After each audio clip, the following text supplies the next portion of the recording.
सदाशिवसमारम्भां शङ्कराचार्यमध्यमाम् अस्मदाचार्यपर्यन्तां वन्दे गुरुपरम्परां।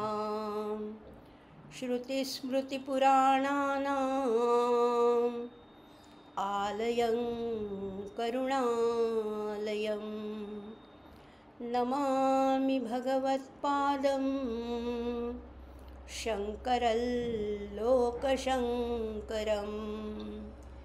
शङ्करं शङ्कराचार्यं केशवं बादरायणं सूत्रभाष्यकृतौ वन्दे भगवन्तौ पुनः पुनः। नमस्कार श्रोते हो, माधवी रघुवी या यूट्यूब चॅनलमध्ये आपणा सर्वांचं अतिशय मनापासून सानंद स्वागत करत आहे। आपण स्तोत्र संपदा या उपक्रमाच्या माध्यमातून आचार्यांच्या वेगवेगळ्या स्तोत्रांचा अर्थ समजून घेतो आहे। त्याच्यातलं सौंदर्य, त्याच्यातलं तत्त्वज्ञान, त्याच्यातली अलंकार हे सगळे समजावून घेत आपला हा प्रवास पुढे सुरू झालेला आहे। आतापर्यंत आपली बरीच स्तोत्र झाली आहेत। महागणेश पंचरत्न आहे, अन्नपूर्णा आहे, देवी अपराध आहे, आत्मषटक आहे किंवा प्रातस्मरण स्तोत्र, अशी अनेक स्तोत्र आपण अभ्यासली आणि आज आता एका वेगळ्या स्तोत्राचा अभ्यास आपण करणार आहोत आणि त्या स्तोत्राचं नाव आहे अर्धनारीश्वर स्तोत्र किंवा त्याला अर्धनारी नटेश्वर स्तोत्र असंही म्हणतात। पण इथे नटेश्वराचा फारसा संबंध नाही आहे, त्यामुळे अर्धनारीश्वर स्तोत्र असं त्याचं जास्त योग्य रूप आहे। अर्थातच नावातच त्याचा अर्थ स्पष्ट झालेला आहे। अर्ध आपण अनेक वेळेला पाहिलं असेल, अर्ध शरीर पुरुषाचं आणि अर्ध शरीर स्त्रीचं असं त्याचं रूप असतं साधारण, पण तेवढंच नाही आहे। ती मूर्ती म्हणजे स्त्री पुरुषाचा मिलाफ एवढंच त्याचं तत्त्व नाही आहे, त्याच्यामागे संपूर्ण या ब्रह्मांडाचं रहस्य लपलेलं आहे।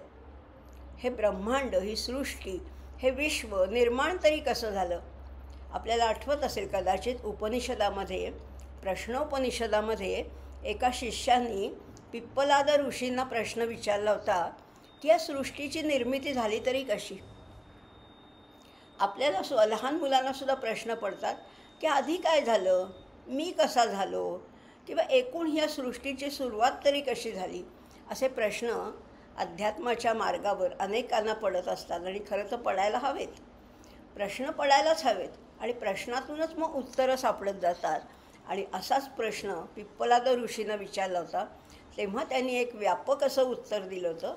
तेव्हा ते म्हणाले होते की कुठल्याही निर्मितीसाठी, लक्षात घ्या, कुठल्याही निर्मितीसाठी दोन घटक आवश्यक असतात। लक्षात घ्या, फार वाक्य जरी साधं सोपं वाटत असलं तरी त्याच्यामध्ये आशय फार दडलेला आहे। कुठल्याही निर्मितीसाठी कमीत कमी दोन घटक आवश्यक आहेत। ते कुठले? तर त्याच्यातलं जे उत्तर होतं तर रई आणि प्राण हे त्याचं उत्तर होतं। प्राण म्हणजे चैतन्य आणि रई म्हणजे त्याचं मॅटर। म्हणजे बघा ना, कुठल्याही गोष्टीसाठी मटिरियलिस्टिक गोष्टी आवश्यक आहेत आणि त्याच्यामध्ये चैतन्य पाहिजे। कुठलीही गोष्ट घ्या, त्याच्यामध्ये ह्या दोन गोष्टी आवश्यकच आहेत। किंवा हे चैतन्य हे कसं आहे, हे चित तत्व आहे जे सगळ्या विश्वामध्ये भरून राहिलेलं आहे आणि म्हणूनच हे विश्व हलतंय, फिरतंय, डोलतंय, नाचतंय। असं हे विश्व हालचाल करणारं विश्व आहे, कारण त्याच्यामध्ये चैतन्य। पण नुसतं चैतन्य काही काहीच करू शकत नाही. त्या चैतन्याला जेव्हा मॅटरची जोड मिळते, किंवा आपल्या भाषेत म्हटलं तर एनर्जी आणि मॅटर आहे, या चैतन्याला जेव्हा रई किंवा मॅटर किंवा पदार्थाची जोड मिळते, तेव्हाच त्याचं प्रकटीकरण होतं, व्यक्तीकरण होतं. कारण आपल्याला माहिती आहे की चैतन्य हे सगळीकडे जरी भरून राहिलं असलं तरी ते अव्यक्त आहे, ते अप्रकट आहे, ते अदृश्य आहे, ते दिसत नाही. तुमच्यातलं चैतन्य दाखवा बरं. दाखवता येत नाही मला. मी हात हलवून दाखवीन, बोलून दाखवीन, चालून दाखवीन, हे माझे चैतन्याचेच आविष्कार आहे. पण नेमकं चैतन्य कुठे आहे दाखवा बरं. नाही दाखवता येणार.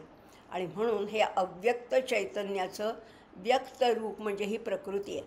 किंवा त्याला अनेक नावं आहेत. त्याला पुरुष प्रकृती काही ठिकाणी म्हटलेलं आहे, तेच ब्रह्ममायासुद्धा आहे, तेच एनर्जी मॅटर आहे. आमच्या समर्थांनी तर त्याला गणेश आणि शारदा म्हटलेलं आहे. पहिल्या श्लोकामध्ये गणाधीश जो ईश सर्वा गुणांचा, मूळारंभ आरंभ तो निर्गुणांचा, नमू शारदा मूळ चत्वार वाचा, गमू पंथ आनंत या राघवाचा. ही शारदा कशी आहे? ही 4 वाणींनी प्रगट होणारी आहे. पण तो गणेश कसा आहे? तो अव्यक्त स्वरूपामध्ये तिला चेतना, तिला प्रेरणा, तिला प्राण पुरवणारा असा आहे. त्यामुळे शिवशक्ती म्हणा. आणि हा सगळा खेळ आहे ना, हे सगळे आपण आत्ता जे बोलतो आहे, चालतो आहे, अभ्यास करतो आहे, खातो आहे, पितो आहे, निसतो आहे, सगळ्या गोष्टी आहेत ना, हे सगळा हा शक्तीचा हा खेळ चाललेला आहे. खरं सांगू का, एक रूपक केलेलं आहे याच्यावर. पूर्वी पट खेळायची पद्धत होती किंवा द्यूत खेळायची पद्धत होती. त्या पटावरती अशा काही चौकटी आखलेल्या असतात, त्याच्यावरती सोंगट्या टाकतात आणि त्याप्रमाणे त्या सोंगट्यांची हालचाल होते. फासे टाकतात आणि त्याच्याप्रमाणे सोंगट्या पुढे मागे जात असतात. आपल्याला माहिती आहे. किंवा सापशिडीचा खेळ आपल्याला माहिती आहे. खरं म्हटलं तर हे सगळं विश्व म्हणजे हा शिवशक्तीचा खेळ आहे. शिवशक्तीचा अटीतटीचा खेळ चालला भुवनपटी, त्रिगुणाचे हे 3च फासे, चराचरातून निनादती. असा हा सगळा खेळ चालला आहे. त्यामुळे ह्या शिव आणि शक्तीचं एकत्रित रूप, कारण हे दोघंही पूर्ण नाही आहेत, हे एकमेकांशिवाय अपूर्ण आहेत. शिवाला शक्तीशिवाय व्यक्त होत नाही आणि शक्तीला शिवाशिवाय चैतन्य प्राप्त होत नाही. म्हणजे असं म्हटलेलं आहे, without him she cannot exist and without her he cannot manifest. असं जर इतकं तत्त्व आहे शिवशक्तीचं. त्यामुळे ह्या स्तोत्रामध्ये हे अर्धनारीश्वर स्तोत्र कसं आहे आणि ह्यामध्ये ही मूर्ती दाखवली जाते, एक अर्ध शरीर पुरुषाचं आणि अर्ध स्त्रीचं. आणि आपल्याला त्याची गंमत वाटते की अगदी कसं काय हे असू शकेल. तर हे सगळं कल्पना आहे. अशी मूर्ती खरं नाही आहे, अशी सगळी कल्पना आहे. या शिवशक्तीच्या संयुक्त रूपाचं हे स्तोत्र आहे खरं तर. या स्तोत्राची रचनासुद्धा इंद्रवज्रा किंवा उपेंद्रवज्रा या वृत्तात केली असल्यामुळे फार गेयता आहे, फार त्याच्यामध्ये नादमयता आहे. त्यामुळे असंच हे स्तोत्र कसं आहे ते बघा. आणि दोघंही शिव आणि शक्ती एकसारखे नाहीत, अगदी विरुद्ध आहेत. अगदी म्हणजे अगदीच विरुद्ध आहेत. पण व्यवहारात सुद्धा आपण बघतोच ना, पती पत्नी हे नेहमी विरुद्ध स्वभावाचेच असतात. पण विरुद्ध नाही म्हणता येणार त्याला, सप्लिमेंटरी असतात, एकमेकांना पूरक असतात. आणि म्हणूनच संसार सुखाचा होतो. या विश्वाचा संसार सुखाचा होण्यासाठी सुद्धा हे शिवशक्ती जे आहेत ना, ते परस्पर विरुद्ध आहेत. म्हणजे बघा ना, हे स्तोत्रच आपण सुरुवात करूया अभ्यासाला आणि मग आपल्याला याच्यातल्या छटा समजत जाते. हे दोघंही कार्यरत आहेत, पण त्यांची कार्य कशी वेगळी आहेत, त्यांच्या दिसण्यामध्ये, त्यांच्या रंग, रूप, आकार, प्रकार ह्याच्यामध्ये कशी भिन्नता आहे, हे आपण ह्या स्तोत्राच्या माध्यमातून जास्तीत जास्त जाणून घेणार आहोत. काय म्हटलेलं आहे बघा, पहिल्या कडव्यामध्ये अष्टक आहे. हे अष्टक आणि शेवटी फलश्रुती असं 9 कडव्यांचं हे स्तोत्र आहे. पण फार सुंदर आहे. रचना म्हणजे आचार्यांची रचना बघायलाच नको. त्याच्यामध्ये अनुप्रास आहे, त्याच्यामध्ये एक चमत्कृती अलंकार आहे. असं स्तोत्र आहे. सुरुवात करूया. काय म्हटलेलं आहे, चाम्पेय गौरार्ध शरीरकायै कर्पूर गौरार्ध शरीरकाय धम्मिल्लकायै च जटाधराय नमः शिवायै च नमः शिवाय नमः शिवायै च नमः शिवाय. दोघांचं वर्णन आहे. प्रत्येक कडव्यामध्ये दोघांचे वेगवेगळी रूपं इथे वर्णन केलेली आहेत. आता सुरुवात केव्हा होते? सुरुवात कुठनं होते? सुरुवात आपल्याला व्यक्त रूपापासून होते. दोघांची रूपं कशी आहेत? दोघंही गोरेच आहेत, पण गोरेपणात सुद्धा छटा असतात ना. नुसता गोरा म्हटला तरी युरोपियन गोरा वेगळा, आपल्याकडचा कोकणस्थ गोरा वेगळा, किंवा जपानी लोकांचं कॉम्प्लेक्शन वेगळं. म्हणजे गोरेपणा जरी म्हटला तरी गोरेपणा सरसकट नसतोच. तसंच इथे म्हटलेलं आहे, पार्वती कशी आहे, शक्ती कशी आहे आणि शिव कसं आहे असं वर्णन करताना आधी पार्वतीचं वर्णन केलेलं आहे. बघा, हा प्रोटोकॉल आचार्यांनी सुद्धा पाळलेला आहे. लेडीज फर्स्ट हा प्रोटोकॉल तिथेही पाळला आहे. आणि म्हणून पहिल्यांदा पार्वती आणि मग शंकराचं वर्णन केलेलं आहे, शिवाचं वर्णन केलेलं आहे. आणि ते करताना नेहमीच आता इथे पहिल्यांदा काय म्हटलेलं आहे? चांपेय गौरार्ध शरीरकायै. तिचा वर्ण कसा आहे? चंप, सोनचाफ्यासारखा तिचं गोरेपान, तिची कांती आहे. सोनचाफा, चांपेय म्हटलेले. गौर, चांपेय गौर केवढं आहे? अर्धकायम, अर्धकायै म्हटलेलं आहे. स्त्रीलिंगी रूप असल्यामुळे त्याला यै नेहमी प्रत्यय लावलेला आहे. जसं आपलं व्याकरण थोडंसं बघूया आपण या निमित्ताने. जसं संस्कृतच्या जाणकारांना निश्चितच समजेल, देवचं चतुर्थी विभक्तीचं रूप आहे देवाय आणि मालाचं चतुर्थी विभक्तीचं रूप आहे मालायै.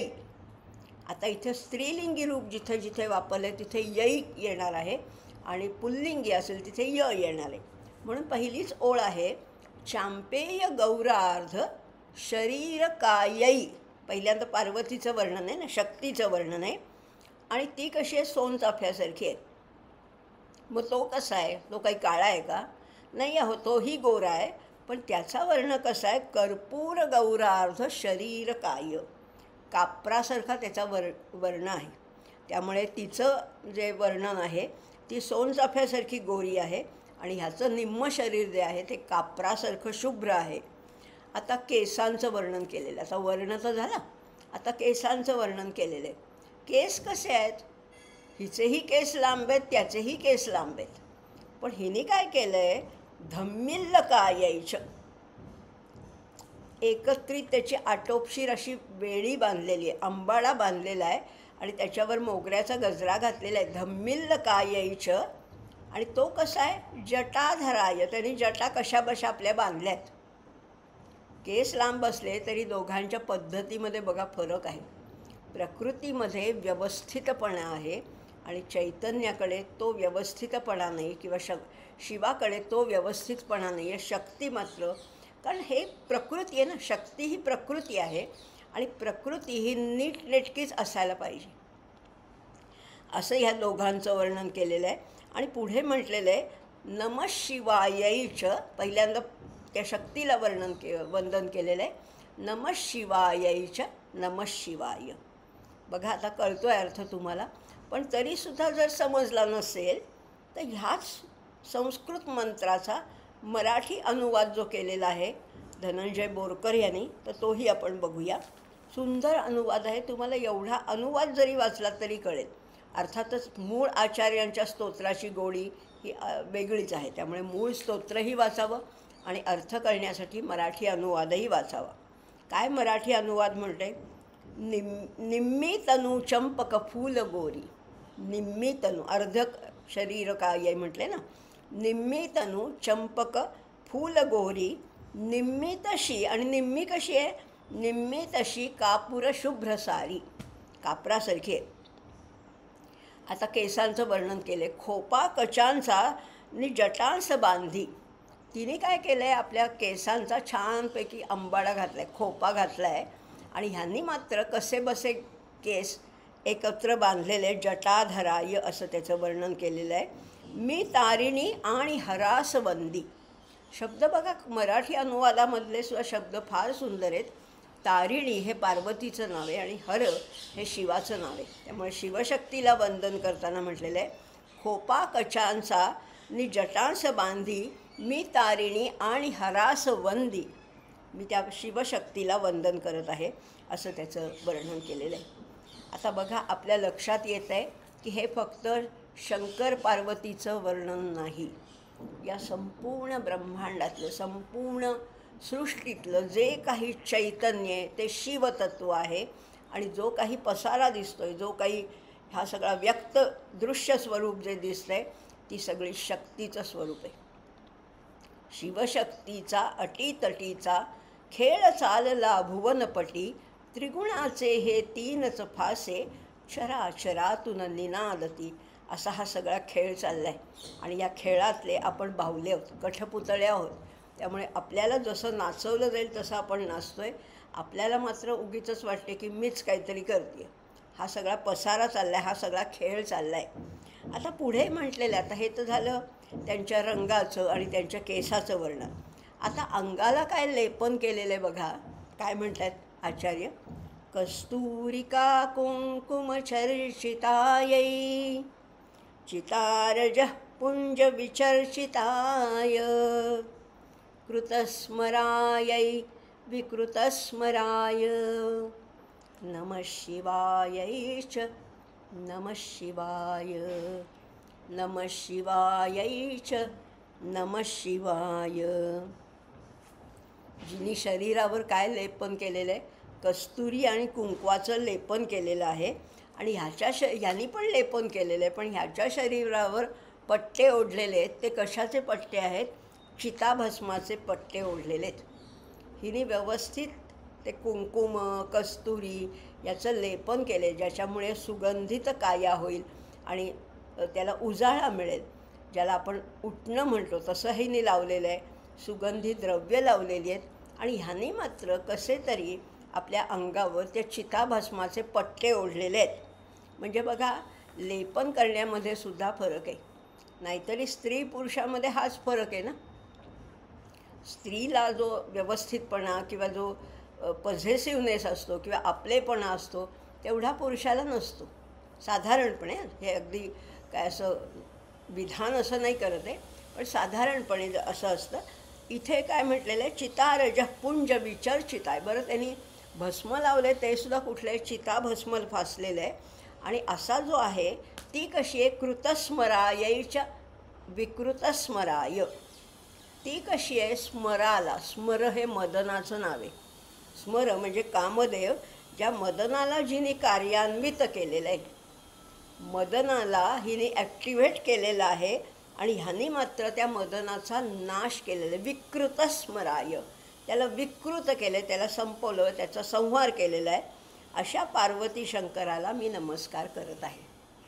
एक एक वर्णन आता जसे जसे आपण पुढे जातो आहे, मराठी अनुवाद पण बघूया लगेचच. कस्तूर कुंकुम तनूस लेपी. ती काय करते? कस्तूर कुंकुम तनूस लेपी पट्टे चिताभस्म शरीर व्यापी. कामा करी सज्ज वधितयाला माझा नमस्कार उमा हराला. प्रत्येक कडव्यामध्ये वेगळं नाव वापरले शंकराचं, शिवाचं आणि शक्तीचं. त्यामुळे जिने कामाला सज्ज केले, ॲक्टिव्हेट केले, कार्यान्वित केले, अशा त्या उमेला नमस्कार असो. आणि ज्याने त्या कामाचा वध केलेला आहे. आपल्याला कथा कदाचित माहिती असेल, शंकराने कामाला म्हणजे त्या मदनाला संपवून टाकलेले, म्हणून त्याला मदनारी किंवा कामारी असं म्हटलं जातं. आणि म्हणूनच त्या कामाचं अजून एक नाव आहे अनंग. तो अस्तित्वातच नाही. शंकराने ज्याला संपवले तो अस्तित्वात नाही आहे, पण म्हणजे शरीराने अस्तित्वात नाही आहे, पण तो आहेच. कामदेव किंवा मदन हा आहेच. तारुण्याचा जसा बहर फुलायला लागतो तसा हा कामदेव प्रत्येकाच्या शरीरामध्ये प्रवेश करतो असं म्हटलेलं आहे. आणि म्हणून त्याचं अजून एक नाव आहे अनंग. ज्याला अंग नाही आहे पण त्याला अस्तित्व आहे असा तो अनंग आहे, किंवा त्याला मदन आहे. अनेक नावं त्याला दिलेली आहेत, किंवा मीनकेतन, त्याच्या अशी अनेक नावं आहेत. असं हे दुसरं कडवं होतं. आता अलंकार तरी काय आहेत बघा. अलंकार काय काय धारण केलेले आहेत.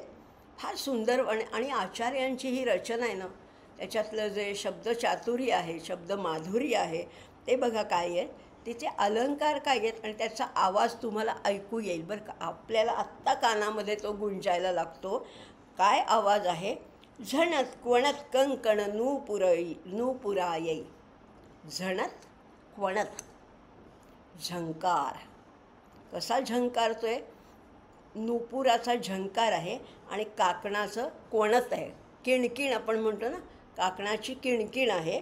असं जे आहे झणत कोणत कंकण नूपुराये असे तिचे पायातले पैंजण आणि हातातली काकणं झणत्कार करतायत.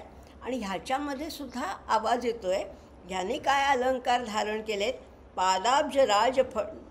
पादाब्ज राजत फणिनूपुराय. पादाब्ज, अब्ज म्हणजे कमळ आहे बरं का. जिचे पैंजण रुणझुण करतायत आणि काकणं किणकिण करतायत.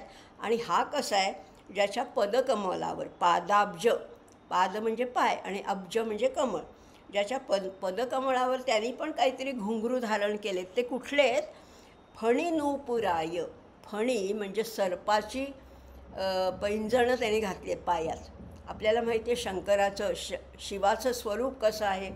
सगळीकडे नाग आहेत.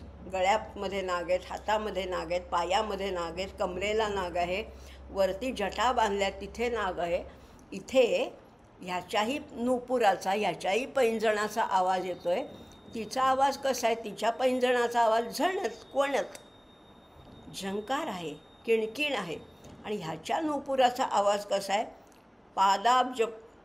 पादाब्ज राजत फणी नूपुराय. त्याचा फुस फुस असा त्या फणीचा म्हणजे सर्पाचा आवाज येतो आहे. ही कशी आहे. हेमांगदायैच भुजगांगदाय. तिने काय धारण केलेलं ह्याच्यामध्ये दंडावर वाकी धारण केलेली आहे सोन्याची. हेमांगदा. हेम म्हणजे सुवर्ण. सुवर्णाची वाकी धारण केली आहे. आणि त्यांनी काय धारण केले दंडावर. भुजगांगदाय. भुजग त्यांनी सर्पाचीच वाकी घातलेली आहे. अशा त्या अर्धनारीश्वर शिवशक्तीला माझा नमस्कार असो असंही म्हटलेलं आहे. आता त्याच्या अंगावरचे जे सर्प आहेत ते फुत्कार करत आहेत आणि हिच्या अंगावरचे दागिने ते अगदी नाजूकशी किणकिण करत आहेत. असं त्याच्यातलं भेद सांगितलेलं आहे. आणि भेद आहे म्हणूनच सगळं हे सृष्टीचक्रच उत्तम रीतीने चाललेलं आहे. आपल्याला हे व्यवहारातही माहिती आहे. Opposite poles attract each other. भिन्न आहे म्हणूनच त्याच्यात आकर्षण आहे. भिन्न आहे म्हणूनच त्याच्यात बॅलन्स साधलेला आहे असंही म्हटलेलं आहे. ही भिन्नता एकमेकांना आकर्षित करत असते असा त्याचा एक मतितार्थ आपण काढूया. पुढे म्हटलेलं आहे विशाल नीलोत्पल लोचनाये. कसे तिचे डोळे कसे आहेत. विशाल आहेत. कशाप्रमाणे. नीलोत्पल. नील कमलाप्रमाणे मोठे असे तिचे डोळे आहेत. विशाल नीलोत्पल लोचनायै विकासी पंकेरुहलोचनाय समेक्षणायै विषमेक्षणाय नमः शिवायै च नमः शिवाय नमः शिवायै च नमः शिवाय. तिचे डोळे कसे आहेत. विशाल नीलोत्पल लोचनायै. विशाल आहेत आणि नीलोत्पल नीलकमलाप्रमाणे मोठे डोळे तिचे आहेत. आणि ह्याचे डोळे कसे आहेत. विकासी पंके रुहलोचनाय. विकसित होणारं जे कमळ आहे त्याच्याप्रमाणे ह्याचे डोळे आहेत. आणि आता हे तर झालं डोळ्यांचा आकार किंवा त्याचं रूप हे कळलं. पण हिला डोळे किती आहेत आणि त्याला डोळे किती आहेत. समेक्षणायै विषमेक्षणाय. ही ईक्षण म्हणजे डोळे. समईक्षण. पार्वतीला शक्तीला किती डोळे आहेत. 2 डोळे आहेत. आणि ह्याला किती डोळे आहेत. विषम म्हणजे 3 डोळे आहेत. हा एक अर्थ झाला. सम आणि विषम डोळा असं पार्वती आणि शंकराच्या बाबतीत जरी म्हटलं असलं गणिती अर्थाने बरोबर आहे. सम आणि विषम संख्या आपल्याला माहिती आहेत. पण ह्याचा आणखीन एक गर्भित अर्थ काय आहे तर पार्वती कशी आहे. शक्ती कशी आहे सम याचा अर्थ थोडा वेगळा घेऊया इथे. आता वेगळ्या पद्धतीने घेऊया की ती कशी आहे, सर्वाभूती समभाव आहे किंवा निपक्षपाती आहे आणि शांत अशी आहे. सम याचा अर्थ शांत हा पण आहे. सम साधली असं आपण म्हणतो ना.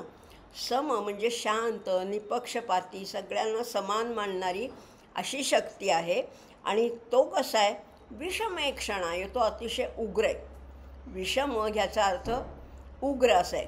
त्यामुळे विषम म्हणजे जरा उग्र किंवा वेगळं स्वरूप आहे. आणि खरंच आहे असा तो विषमेक्षणाय. कारण त्याचे 3 डोळे म्हणजे कुठले आहेत? 3 डोळे आपल्याला माहिती आहेत, 2 नेहमीचे डोळे आणि एक कपाळावर डोळा. पण ह्याचा आणखीन व्यापक अर्थ घेतला तर संपूर्ण विश्वाचे 3 डोळे कुठले आहेत? तर सूर्य, चंद्र आणि अग्नी. लक्षात घ्या. आता आपण सूक्ष्माकडे चाललो. स्थूल रूप पाहिलं, पहिल्यांदा रंग पाहिला, मग केसांची रचना पाहिली, मग अलंकार पाहिले, मग आता डोळ्यांकडे आलो आहेत. पण आता सूक्ष्माकडे जायचं आहे. आता डोळे, त्याचे 3 डोळे म्हणजे काय? या विश्वामध्ये सगळ्यात प्रकाशमान काय आहे? तर सूर्य, चंद्र, अग्नी. आणि हे त्रिकूट आहे. आपल्याला माहिती आहे सूर्य, चंद्र, अग्नी हे त्रिकूट आहे. अनेक गीतांमध्ये किंवा अगदी भगवद्गीतेमध्ये सुद्धा नेहमी सूर्य, चंद्र, अग्नी याचा उल्लेख असतो. किंवा अगदी ओंकार स्वरूपा, सद्गुरू स्वरूपा याच्यामध्ये सुद्धा रवी, शशी, अग्नी, नेण तिजा रूपा, त्याच्यामध्ये सुद्धा चंद्र, सूर्य आणि अग्नीचा उल्लेख आहे. इथेही तसंच म्हणता येईल. ती कशी आहे? ती समेक्षणायही आहे. आणि हा कसा आहे? विषमेक्षणाय असाही अर्थ याचा घेता येतील. मराठी अनुवाद बघायचा. विशाळ डोळे कमळे निळीशी. कमळं कशी आहेत? निळी कमळं असतात ना, तसे हिचे विशाल डोळे. विशाल डोळे कमळे निळीसी, प्रफुल्ल पद्मासम नेत्र त्यासी. त्याचे डोळे पण प्रफुल्ल पद्माप्रमाणे आहेत. डोळे जिला 2 की 3 त्याला डोळे जिला 2 की 3 त्याला, नमस्कार माझा उमा हराला. अशा त्या 2 डोळे आणि 3 डोळे असणाऱ्या त्या उमेला आणि त्या हराला माझा नमस्कार असो, असं म्हटलेलं आहे. आता बघा, डोळ्याचा व्यापक अर्थ आपण बघतोय. आता हे अलंकार झाले, सुवर्णाचे अलंकार झाले, त्यांनी सर्पाचे अलंकार घातले, ते डोळ्यांचं बघितलं. आता काय काय पुष्परचना काय काय केली तेही बघूया. मंदारमाला कलितालकायै, कपालमालांकितकंधराय, दिव्यांबरायै च दिगंबराय, नमः शिवायै च नमः शिवाय, नमः शिवायै च नमः शिवाय. आता ह्या पार्वतीला खूप नटण्या थटण्याची आवड आहे. शक्ती ही खरंच आहे. शक्तीला खूप साध्या साध्या गोष्टीत फार पैसे लागत नाहीत. पण तिने कशाचे गजरे घातलेले आहेत केसामध्ये? मंदार पुष्पांची माळ केसामध्ये व्यवस्थित माळलेली आहे. मंदार माला कलितालका येई. त्या मंदार पुष्पांची एक सुंदर असा गजरा करून तिने आपल्या केसामध्ये माळलेला आहे. आणि त्यांनी गळ्यात काय घातलेलं आहे? कपाल मालांकित कंधराय. त्यांनी गळ्यामध्ये मुंडक्याची माळ घातली, नररुंडाची माळ घातली आहे, असा तो आहे. त्यामुळे ती अतिशय व्यवस्थित नेटकेपणा आहे. आणि तो मात्र त्यांनी गळ्यामध्ये रुंडमाला घातलेली आहे. तिची वस्त्र कशी आहेत? दिव्यांबराये, स्वर्गीय स्वर्गीय सुंदर अशी, दिव्य म्हणजे तेजस्वी, झळाळणारी एकदम अशी सुंदर वस्त्र तिने घातली आहेत. आणि तो कसा आहे? दिगंबराय. त्यांनी वस्त्रच धारण केलेली नाही आहेत, कारण ह्या दिशा म्हणजेच त्याचं वस्त्र आहे. तो कसा आहे? तो दिगंबर अवस्थेत आहे. आणि हिने मात्र अतिशय स्वर्गीय सुंदर चमकणारी तेजस्वी अशी वस्त्र धारण केली आहेत, असं त्या दोघांचं वर्णन आहे. बघा, विरोधाभास सगळीकडे दिसतोय, पण त्याला आता विरोधाभास आपण म्हणायचं नाही आहे, कारण विरोधाभास नाही आहे, हे पूरक आहे, परस्परांना पूरक आहे. आणि म्हणूनच हा सगळा संसार व्यवस्थित चाललेला आहे. मराठी अनुवाद बघूया. मंदार माथा गजरा बिराजे, गळ्यात मुंडी नरहार साजे, स्वर्गीय वस्त्रे दिशाच जाला, माझा नमस्कार उमा हराला. मंदार माथा गजरा बिराजे, तिने गजरा घातलाय आणि ह्याच्या गळ्यात मात्र मुंडी नरहार साजे, नरमुंडाचा हार घातलेला आहे. स्वर्गीय वस्त्रे तिला आहेत आणि ह्याला काय आहे, दिशा हेच त्याचं वस्त्र आहे. अशा उमाहराला माझा नमस्कार असो. आता बघूया काय कुंतल कसे. केस, आपण केसाची रचना पाहिली, पण आता त्याचा रंग कसा आहे केसांचा, दोघांच्या केसांचा रंग आहे तरी कसा. पुढे 6व्या मंत्रामध्ये म्हटलेलं आहे, अंभोधर श्यामल कुंतलाये. तिचे केस कसे आहेत, अंभोधराप्रमाणे.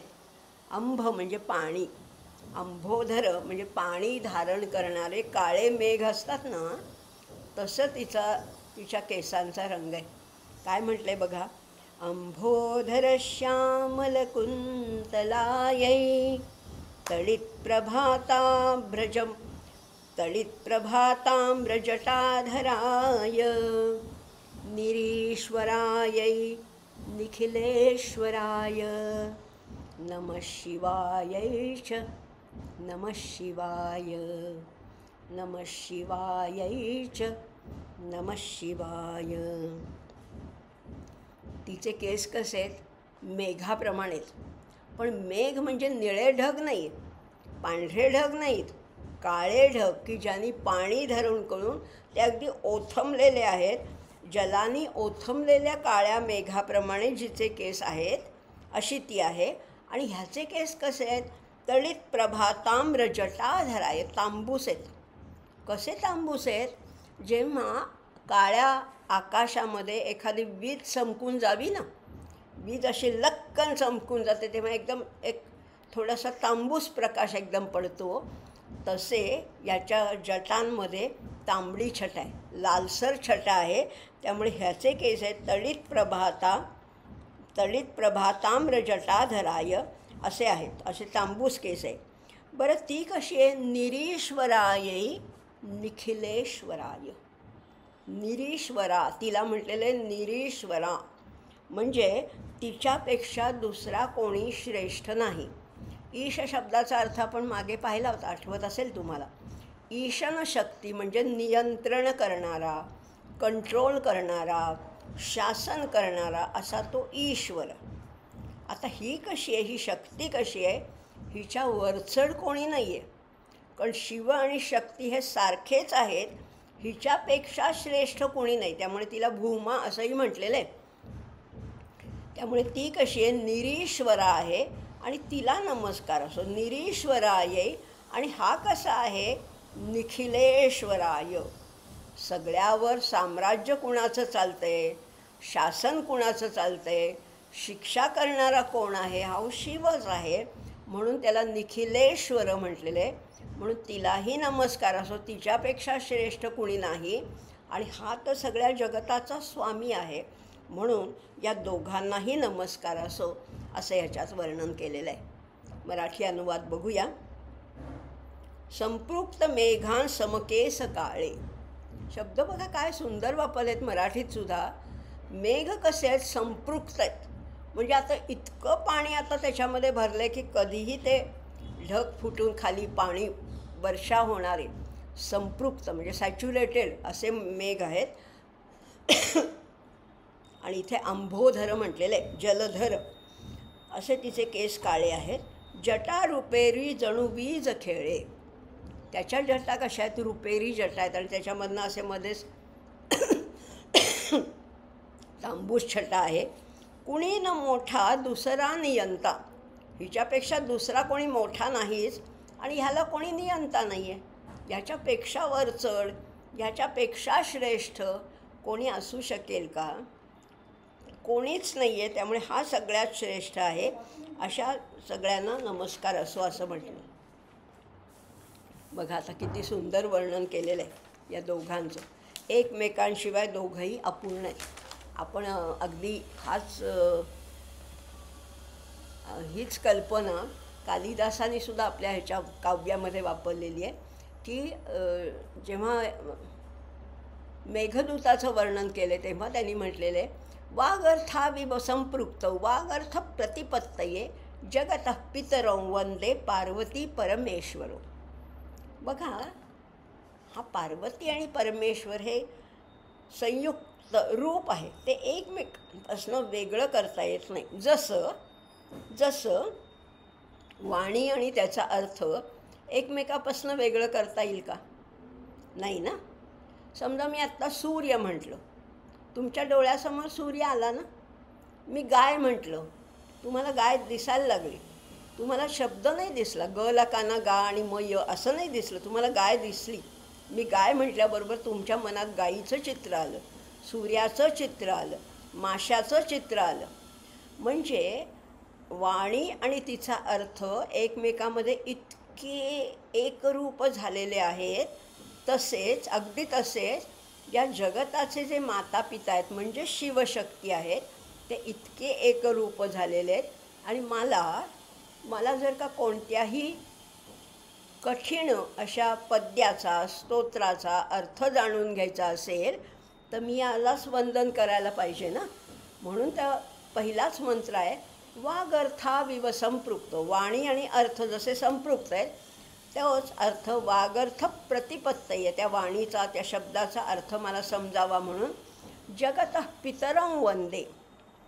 या जगाचे जे माता पिता आहेत, कोण आहेत माता पिता? पार्वती परमेश्वरो. त्यांना मी वंदन करतो असं कालिदासानेही म्हटले, आचार्यांनीही म्हटले. शेवटी काय आहे? हा सगळा शिवशक्तीचा, हा ब्रह्ममाया आहे, हे गणेश शारदा आहे, हे प्राण आणि रई आहे. अनेक रूपं त्याला देऊ शकता तुम्ही, पण शेवटी आहे ते द्वैत आहे. आणि त्या द्वैतातनं हे सगळे अद्वैत निर्माण झालेले आहे. हे मॅनिफेस्टेशन आहे. आणि म्हणून चैतन्य काहीही करू शकत नाही, पण चैतन्य आवश्यक आहे, हेही आपल्याला मान्य आहे. चैतन्य सगळीकडे आहे. तुमच्या माझ्यात चैतन्य आहे म्हणूनच मी आत्ता बोलते आणि तुम्ही ऐकताय. आपण हालतोय, बोलतोय, चालतोय, खातोय, पितोय. कशामुळे? चैतन्य आहे म्हणून. ही प्रकृती काहीच करू शकत नाही. नुसती प्रकृती काहीच करू शकत नाही. तो पुरुष असावा लागतो. बघा, आता लक्षात घ्या, आपण शरीराला सुद्धा प्रकृती म्हणतो ना. आपण विचारतो एकमेकांना तुमची प्रकृती कशी आहे, म्हणजे तुमचं बाह्य स्वरूप.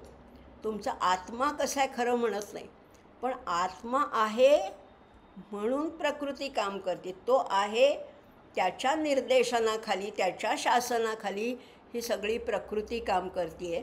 नाहीतरी मृत्यूनंतर काय होतं? मृत्यूनंतर काय होतं? एखाद्या चांगल्या हिंडत्या फिरत्या चालत्या बोलत्या व्यक्तीचा मृत्यू होतो तेव्हा सगळे अवयव जिथल्या तिथेच असतात की हात पाय नाक डोळे सगळे जागच्या जागेवर आहेत. पण तरी आपण म्हणतो की ही व्यक्ती मृत झाली. का? कारण फक्त त्याच्यातला पुरुष निघून गेलेला असतो. प्रकृती जशीच्या तशीच आहे. त्यामुळे प्रकृतीला चालना देणारा आहे तो पुरुष आहे. बघा, झाडं वेली पशु पक्षी सगळं जे आहे त्याच्यामध्ये तो पुरुष आहे आणि म्हणून ही प्रकृती आहे. किंवा हिंदीमध्ये निसर्गाला प्रकृती असं म्हटलेलं आहे. त्यामुळे ही प्रकृती आहे, हे सगळं दृश्य स्वरूप आहे. पण ह्या प्रकृतीला चैतन्य देणारा, जिवंतपणा देणारा तो पुरुष आहे. आणि म्हणून हा सगळा पुरुष प्रकृतीचा, शिवशक्तीचा, ब्रह्ममायेचा हा सगळा खेळ आहे. एवढं तर कळलं आपल्याला. आता आणखीन पुढे जाऊया. प्रपंचसृष्ट्युन्मुख लास्य काय. ही प्रकृती काय करते? प्रपंचसृष्ट्यून उन्मुख, म्हणजे प्रपंचाकडे, या सृष्टीकडे उन्मुख झालेली आहे. तिकडे तिने तोंड केलेलं आहे, अशी आहे. आणि त्याच्यासाठी, हे करण्यासाठी ती लास्य करते. शक्तीचं पण एक नृत्य आहे आणि शिवाचं नृत्य आहे ते तांडव आहे, आपल्याला माहिती आहे. शिव जेव्हा तांडव करतो तेव्हा या सगळ्या सृष्टीचा संहार करत असतो. पण ही शक्ती जी आहे ती जेव्हा लास्य नृत्य करते, तिच्या नृत्याचं नाव आहे लास्य. ती जेव्हा हे लास्य नृत्य करते तेव्हा या जगताची उत्पत्ती होते, त्याचं जतन होतं, त्याची प्रगती होत असते. त्यामुळे तिच्या नृत्यातनं उत्पत्ती आहे आणि त्याच्या नृत्यातनं संहार आहे. किती परस्पर विरोधी आहे हो, किती विरोधी आहेत. त्यामुळे आपण आधी मंत्र वाचूया, मग त्याचा अर्थ बघूया. प्रपञ्चसृष्ट्युन्मुखलास्यकायै समस्तसंहारकताण्डवाय जगज्जनन्यै जगदेकपित्रे नमः शिवायै च नमः शिवाय नमः शिवायै च नमः शिवाय. हिने नृत्य केलं. आता नृत्य ह्याचा आणखीन व्यापक अर्थ घेऊया. हिची हालचाल सुरू झाली की जगताची उत्पत्ती होते, त्याचं जतन होतं, त्याची प्रगती होत असते. हे सगळं करणारं जे लास्य नृत्य आहे ती शक्ती करत असते. आणि हा काय करतो? समस्त संहारक तांडवाय. तांडव नृत्य माहिती आहे, त्याच्यातला जो वेग आहे, त्याच्यातला जो ध्वनी आहे, त्याच्यातलं जे रौद्रता आहे, ती सगळी त्या तांडवामध्ये. आणि जेव्हा शिव तांडव करतो तेव्हा सगळ्या सृष्टीचा संहार होऊन जातो असं म्हटलेलं आहे. पण शेवटी काय आहे, जसं आपल्या नेहमीच्या व्यवहारातल्या कुटुंबामध्ये सुद्धा आई थोडीशी प्रेम करते, माया लावते, आणि वडील असतात ते धाक दाखवतात. वडिलांचा धाक असतो आणि आईचं वात्सल्य असतं. मग ह्या सृष्टीचे हे जे माता पिता आहेत ना दोघंजणं, ते तसेच आहेत. ही थोडी मायेनी त्यांना जवळ घेते, त्यांची प्रगती करते, त्यांचा सांभाळ करते. पण हा जो शिव आहे तो तांडव करतो आणि सगळा संहार करतो. असा हा कराल नाच करत असतो. जी संपूर्ण जगताची ही माता आहे. हिला म्हटलेलं आहे जगज्जननी. आणि म्हणून त्या जगज्जननीला नमस्कार करताना म्हणलेलं आहे जगज्जनन्यै जगदेक पित्रे. आणि तो कसा आहे?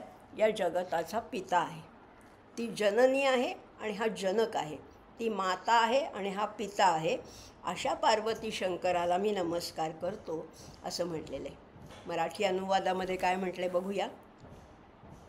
निर्माण नृत्या करिजी जगाच्या, जो नाच नाशा करीतो जगाच्या, माता पिता एकच जे जगाला, प्रणाम माझा गिरिजाहराला. काय सुंदर वर्णन केलेलं आहे. हा एकच पिता आहे आणि ही एकच माता आहे. आमचे आई वडील आहेत, पण ह्या सगळ्यांचा जो जगज्जननी जो आहे आणि जगदेक पित्रे असं म्हटलेलं आहे, असे कोण आहेत? ह्या गिरिजा आणि हराला माझा पूर्ण नमस्कार असो असं त्यांना म्हटलेलं आहे. बघा, एक एक स्टेप्स बाय स्टेप आपण पुढे चाललो आहे. पायरी पायरीने आपण त्या सूक्ष्मत्वाकडे चाललेलो आहे. हा फक्त शंकर पार्वतीचा हे स्तोत्र नाही आहे. या संपूर्ण विश्वाला धारण करणारी जी जगज्जननी आहे, जी आपली माता स्वरूप आहे, जी शक्ती स्वरूप आहे, तिला वंदन करतो आहे. आणि त्याच्यातलं या संपूर्ण सृष्टी हे चैतन्याने भरलेलं आहे. त्या चैतन्य रूप शिवतत्वाला नमस्कार करतो. नाहीतरी आत्ताच म्हटलं तसं या शरीरामध्ये जोपर्यंत शिव आहे तोपर्यंत हे शरीर हलतंय, चालतंय, डोलतंय.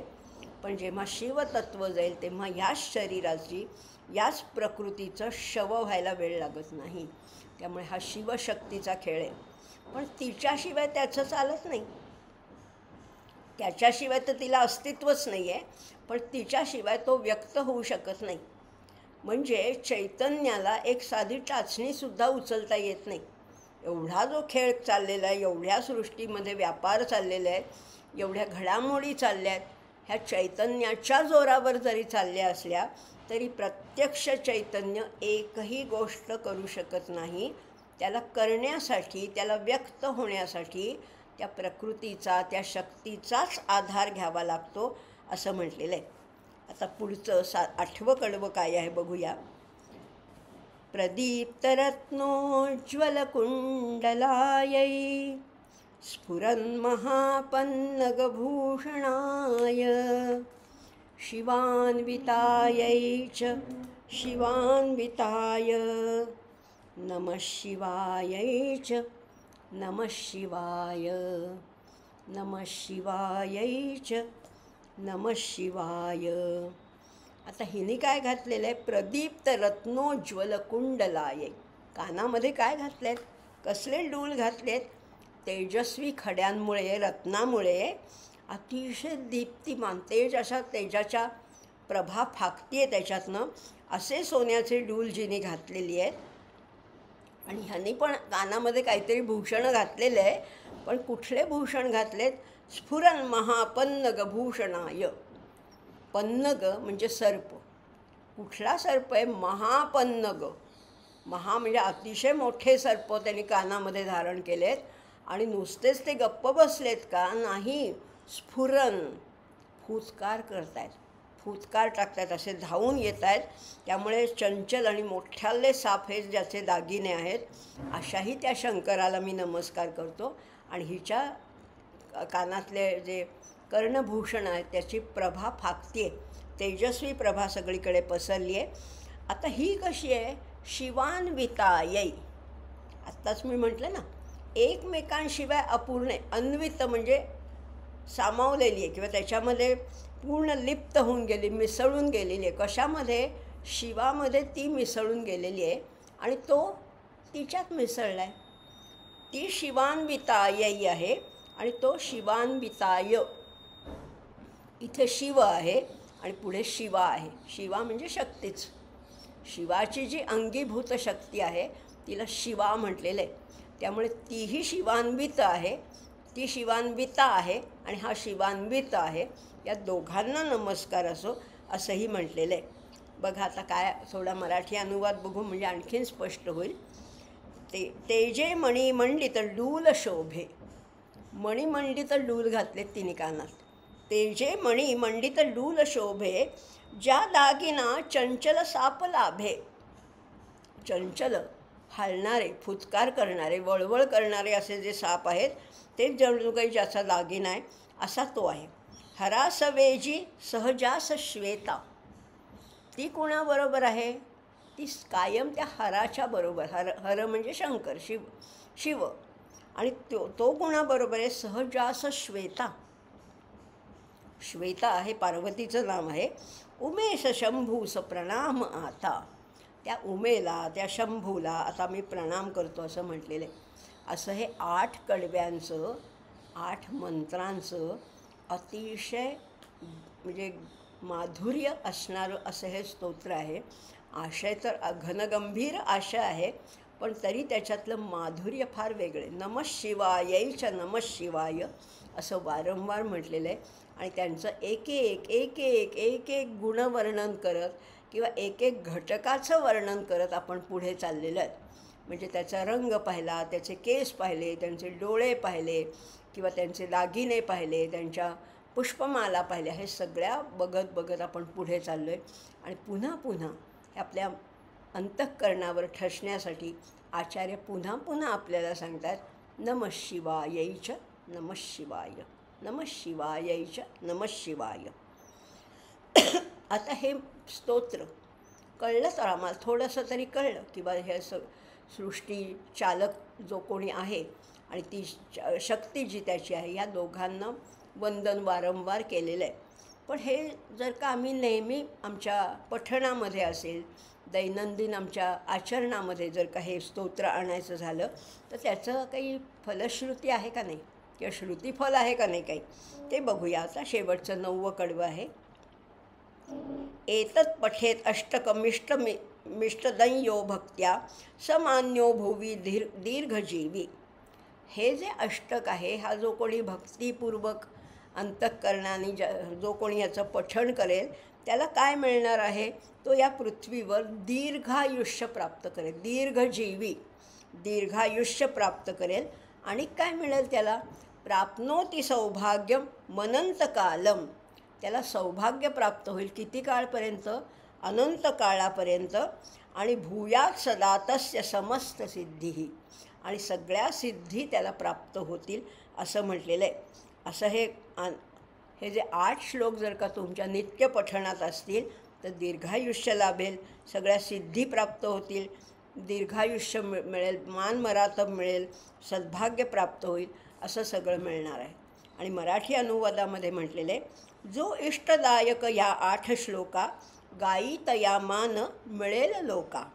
दीर्घायु सद्भाग्य अनंत काळा सदैव सिद्धी मिळती तयाला. बघा आता किती हे साधं स्तोत्र नाही आहे बरं का. हे शंकर पार्वतींचं स्तोत्र नाही आहे, हे शिवशक्तीचं स्तोत्र आहे. म्हणजेच या सगळ्या सृष्टीमध्ये जे चैतन्य स्वरूप आहे त्या चैतन्याचाच हा सगळा आविष्कार आहे ना. चैतन्य एकच आहे, या चैतन्याने अनेक रूपं घेतलेली आहेत.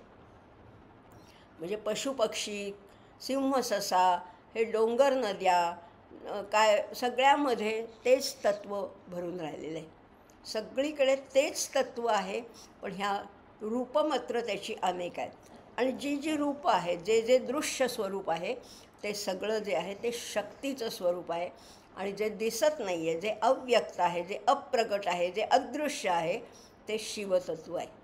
पण शिवाशिवाय शक्ती नाही, शक्तीशिवाय शिव नाही, अशी या दोघांची जोडी आहे.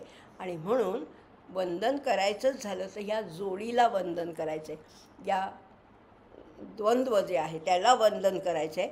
आणि म्हणून आपल्याला या अर्धनारीश्वर स्तोत्रामधनं या जगाचे जे माता पिता आहेत त्यांना आपण वारंवार वंदन करतो आहोत. आणि मग सगळीकडे ते भरून राहिलेले. त्यामुळे ह्या सगळ्यामधनं आपल्याला तिथपर्यंत पोचायचे.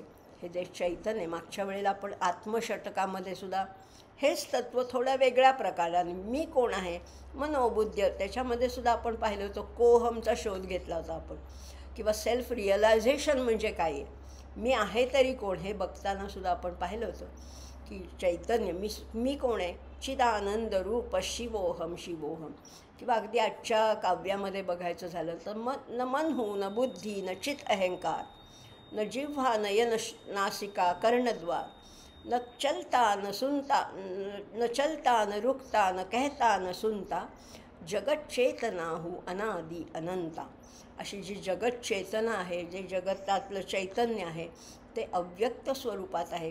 पण ह्या अव्यक्ताच्या जोडीला ती व्यक्त शक्ती आहे, तिलाही आपण आत्ता नमस्कार केला, वंदन केलं, त्यांचं स्तवन केलं. आता ह्याचा नित्यपाठ आपण जर का केला तर आपल्याला अशा अनेक गोष्टी लाभतील.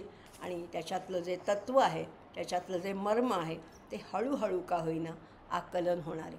या सगळ्या गोष्टी हळूहळूच घडणार आहे. शनैशनै, हळूहळू, ढाळे ढाळे हे आपल्याला प्राप्त होणार आहे. आणि अशीच आपण त्या परमेश्वराच्या चरणी, त्या अर्धनारीश्वराच्या चरणी प्रार्थना करूया. आणि आज इथेच थांबूया. सर्वेपि सुखिनः सन्तु, सर्वे सन्तु निरामयाः, सर्वे भद्राणि पश्यन्तु, मा कश्चित् दुःखमाप्नुयात्.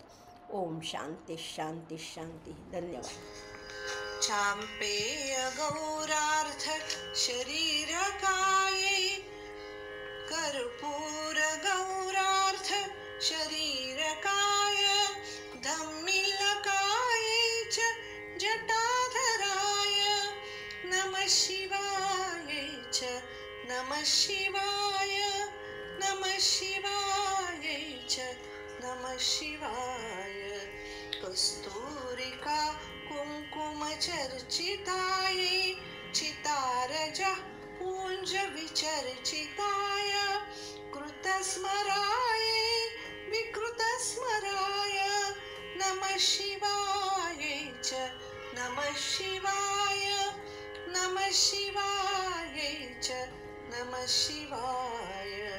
झणत क्वणत कंकणनूपुराय, पादाब्जराज फणिनूपुराय, हेमांगदाय भुजगांगदाय, नमः शिवायै च नमः शिवाय, नमः शिवायै च नमः शिवाय. विशाल नीलोत्पललोचनाय, विकासि पङ्केरुह लोचनाय, समीक्षणाय विषमीक्षणाय, नमः शिवायै च नमः शिवाय, नमः शिवायै च नमः शिवाय. मन्दारमाला कलितालकायै, कपालमालाङ्कित कन्धराय, दिव्याम्बरायै च दिगम्बराय, नमः शिवायै च नमः शिवाय, नमः शिवायै च नमः शिवाय. अम्भोधर श्यामल कुन्तलायै, प्रभाताम्र जटाधराय निरीश्वराय निखिलेश्वराय नमः शिवाय च नमः शिवाय नमः शिवाय च नमः शिवाय प्रपञ्चसृष्ट्युन्मुखलास्यकाये समस्तसंहारक ताण्डवाय जगज्जनन्यै जगदेकपित्रे नमः शिवाय च नमः शिवाय नमः शिवाय च नमः शिवाय प्रदीप्तरत्नोज्ज्वलकुण्डलाय स्फुरन्महापन्नग भूषणाय शिवान्विताय च शिवान्विताय नमः शिवाय च नमः शिवाय नमः शिवाय च नमः शिवाय एतत् पठेदष्टकमिष्टदान्यो भक्त्या समान्यो भुवि दीर्घजीवी प्राप्नोति सौभाग्यमनन्तकालं भूयात् सदा तस्य समस्तसिद्धिः भूयात् सदा तस्य समस्तसिद्धिः भूयात् सदा तस्य समस्तसिद्धिः